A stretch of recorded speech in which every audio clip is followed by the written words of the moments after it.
I still catch myself doing it. 15 years after I stopped being Amish, in a kitchen that belongs entirely to me, in a life nobody is watching, I still catch my own hands arranging themselves a certain way, my own voice dropping to a certain register, my own eyes lowering before I even realize I have done it. It happened again just last week. I was standing at my own stove in my own house, 3 states and 15 years away from anyone who could judge me. And I noticed my shoulders had curled slightly inward, my voice had gone soft and small, answering a simple question from my husband, not my Amish husband, a different life entirely, a man who has never once asked me to shrink myself. And still, my body had done it anyway, automatically, like a muscle memory nobody asked for. Some rules do not end when you leave the place that taught them to you. Some rules move into your body and stay there. My name is Sarah. I left my Amish community at 24. I am 39 now. And there are 3 rules from that life that still, after all these years, reach into my present the way a hand reaches out of the dark. Before I tell you what they are, I need you to understand something. These were not rules anyone announced. Nobody stood up in church and listed them out loud. They arrived the way most powerful things arrive in a closed community. Through repetition, through example, through the particular silence that follows when you get something wrong. By the time I was old enough to notice I was being shaped, the shaping had already happened. The first rule was about eye contact. I learned, so early I cannot remember learning it, that a girl did not look directly into a man's eyes for too long. Not with hostility, with respect. Prolonged eye contact was read as challenge, as forwardness, as a kind of boldness that unmarried girls especially were meant to avoid. I learned to let my gaze rest somewhere just past a man's shoulder. I learned the particular skill of appearing attentive while looking at nothing at all. I left that community 15 years ago. And still, in job interviews and arguments with people I love, in ordinary conversations with men, I have every right to look directly in the eye. I feel the old pull. The old instinct to let my gaze slide just slightly to the side. I have to consciously fight it sometimes, 15 years later, in a completely different life. I remember the exact moment I first noticed this pattern outside my old community. I was in a job interview, maybe 2 years after leaving, and the interviewer, a woman, not even a man, which somehow made it more confusing, asked me a direct question, and I felt my eyes automatically begin their old slide toward the wall behind her shoulder. I caught myself. I forced my gaze back to her face. And I remember thinking, with a kind of quiet horror, how many other rooms had I done this in without ever noticing at all? The second rule was about apology. Not apologizing for wrongdoing. That is normal. That is human. I mean something different. I mean apologizing for existing in a way that took up space.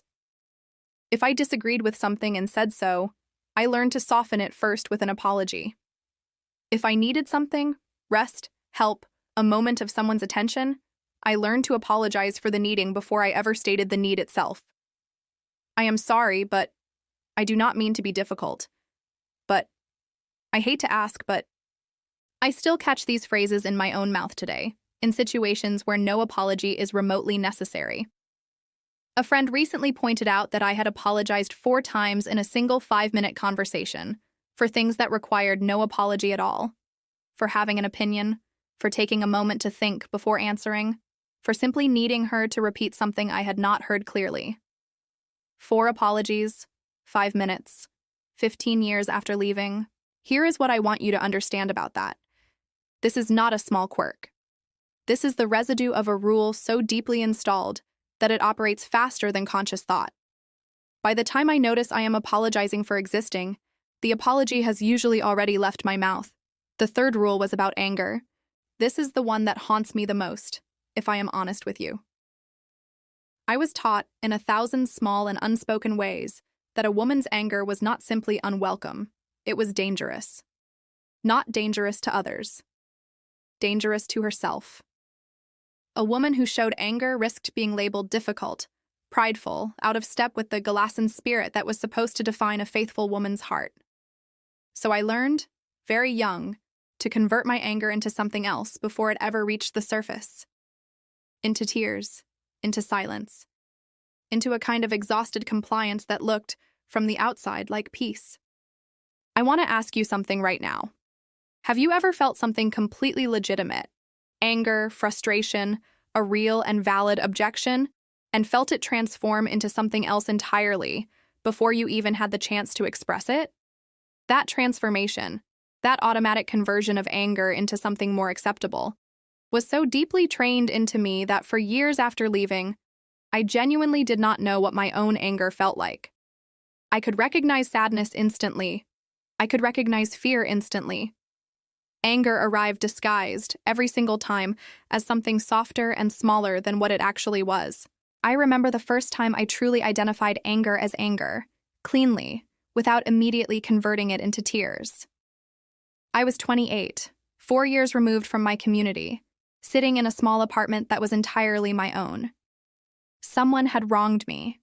Nothing dramatic, just an ordinary unfairness, the kind that happens in any workplace, any friendship.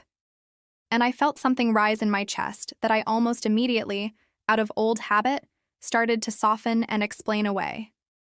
And then I stopped myself. I sat with it instead. I let myself simply feel angry without converting it, without apologizing for it, without softening it into something more palatable. It felt like meeting a stranger who had, somehow, always lived inside my own body. I did not know what to do with her at first. This angrier, more honest version of myself that had apparently been waiting quietly under the surface my entire life. I remember sitting in that small apartment afterward, slightly shaken, slightly proud, unsure whether what I had just felt was healing or something closer to grief for all the years I had spent not knowing her at all. I want to be careful here, because I do not want you to think this story ends with a clean resolution. Some triumphant moment where I fully overcame all 3 rules and became a different person entirely. That is not what happened. What happened is slower and less dramatic, and I think more honest. I still catch my eyes sliding sideways sometimes. I still catch the apology forming before the actual sentence. I still sometimes feel anger arrive already half disguised as something smaller. But I catch it now. That is the difference 15 years has actually given me. Not the absence of the old patterns, the presence of enough awareness to notice them happening in real time, and, increasingly often, enough space to choose something different. I think about where these rules came from often. Not with pure resentment. That would be too simple, and I do not think it would be honest. The people who taught me these things were not trying to harm me. They believed genuinely and completely that they were teaching me how to be good. How to be safe inside a community that would protect me as long as I stayed inside its particular shape. In some ways, they were right. That shape did keep me safe, for a long time, inside a world built to hold people who fit inside it. I simply did not eventually fit inside it anymore. And the rules that had once protected me became the rules I had to slowly, imperfectly, unlearn. I want to ask you something before I go. Is there a rule like this living inside you? Something so old and so deeply trained that you no longer experience it as a rule at all, just as the shape of who you are? Something that arrived so early you cannot remember it arriving, and that still, even now, reaches into moments where it does not belong? Maybe it is not eye contact or apology or anger. Maybe it is something else entirely, a way of shrinking your accomplishments before anyone else can question them. A habit of staying quiet in rooms where your voice belongs. A reflex toward smallness that you learned so long ago you no longer remember being taught it. Whatever shape it takes in your own life, I suspect you know exactly what I am talking about, even if you have never put words to it before tonight. I am not asking you to fix it tonight. I did not fix mine in a single sitting either. I am only asking you to notice it, the way I finally learned to notice mine. Because I believe noticing is the only door out of a rule like that. And I believe you deserve to walk through it in your own time, at your own pace, toward whatever version of yourself has been waiting quietly underneath it all along. 15 years later, I am still walking through that door, some days further than others. But every single day, a little more myself than I was the day before.